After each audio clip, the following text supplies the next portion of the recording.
गठबंधन को वोट मिल रहे हैं, दूसरे चरण के बाद किसके खाते में कितनी सीटें गई हैं, चर्चाएं यही हो रही हैं, क्योंकि राजनीतिक रूप से हर कोई अपने दावे कर रहा है। और सवाल इसलिए भी क्योंकि 2 चरण के चुनाव के बाद जो मुद्दे इस वक्त चुनाव पर हावी हैं, तुष्टीकरण की राजनीति, जिस तरह से कर्नाटक में आरक्षण पूरे मुसलमान वर्ग को दिया गया, उसी के साथ साथ क्या ये एक पायलट प्रोजेक्ट है जो पूरे देश में लागू करने की कांग्रेस कोशिश कर रही है, बीजेपी कम से कम यही कहती है। इसी के साथ साथ चुनाव के दूसरे चरण के बाद क्या मुद्दे भी टर्न लेंगे या वो टर्न ले चुके हैं। सबसे पहले आपको दावे दिखाती हूं कि क्या इस दूसरे चरण के बाद कहा जा रहा है, क्योंकि हर घर में चर्चा यही है। सबसे पहले आपको बताती हूं कि दूसरे चरण के चुनाव के बाद प्रधानमंत्री नरेंद्र मोदी ने वोटर्स का भी धन्यवाद दिया और उन्होंने क्या कहा है। प्रधानमंत्री ने कहा है, दूसरा चरण भी शानदार रहा, हमें जबरदस्त समर्थन मिल रहा है।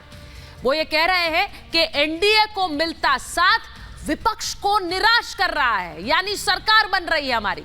वहीं योगी आदित्यनाथ कह रहे हैं 2 चरणों में रुझान एक बार फिर मोदी सरकार का है, यानी मोदी रिटर्न्स तीसरी बार। इंडी वाले चुनाव हार रहे हैं, इसीलिए बयानों से गुमराह कर रहे हैं, योगी आदित्यनाथ ने कहा। अब कौन से बयान जिनका जिक्र योगी आदित्यनाथ कर रहे हैं वो आपको बताती हूं। राहुल गांधी ने कहा मोदी घबरा गए हैं, कुछ दिनों में शायद आंसू निकल जाएं।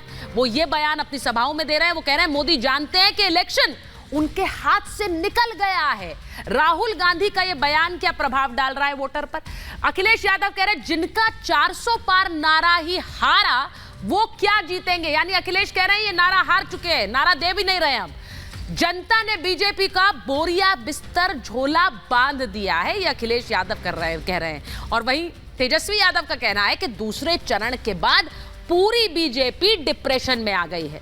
अब इन दावों का संदर्भ क्या है और इन दावों की जमीन क्या है, यह समझनी जरूरी है, क्योंकि चुनाव में जिस तरह से मुद्दे उठ रहे हैं वो मुद्दे क्या तुष्टीकरण की राजनीति है जो बीजेपी बार बार उसकी तरफ इशारा कर रही है।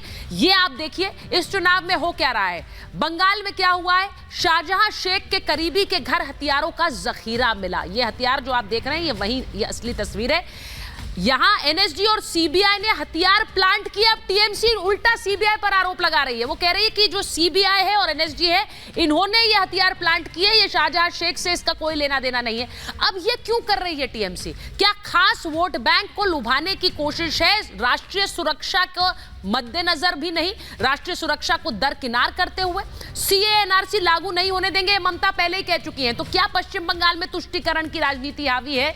नरेंद्र मोदी ने कल कहा कि तुष्टीकरण की तिकड़ी है, तीनों कांग्रेस, टीएमसी और सपा मिलकर तुष्टीकरण में लगे हैं। वहां कर्नाटक में क्या हो रहा है, मुसलमानों को, पूरे मुसलमान वर्ग को ओबीसी का आरक्षण दे दिया गया। ये कांग्रेस पार्टी की बात बता रही हूं मैं। और ये बीजेपी कहती है कि ये पायलट प्रोजेक्ट है, पूरे देश में इस तरह कर देंगे अगर ये सत्ता में आते हैं। मुसलमानों का संसाधनों पर पहला हक, मनमोहन सिंह का पुराना बयान, उसके बाद दूसरा वीडियो सामने आया जिसमें 2009 में वो फिर यही दोहरा रहे हैं कि मुसलमानों का संसाधनों पर पहला हक है। और इसी पर प्रधानमंत्री ने कहा कि धर्म के आधार पर आरक्षण संविधान का उल्लंघन है। तो कांग्रेस क्या तुष्टीकरण की राजनीति एक जरिया देख रही है मोदी को हटाने की? वहीं समाजवादी पार्टी में मुस्लिम वोट बैंक के लिए माफिया का समर्थन है क्या? क्योंकि जो आप तस्वीर देख रहे हैं, आपको याद है मुख्तार के परिवार से अखिलेश यादव मिले थे और वहीं मुख्तार के भाई अफजाल अंसारी को सपा ने टिकट दिया है। तो क्या यह रास्ता है जिसके जरिए नरेंद्र मोदी को पछाड़ना है और क्या जनता सोचती है इस पर? आज महाभारत, यह रिपोर्ट पहले देखिए।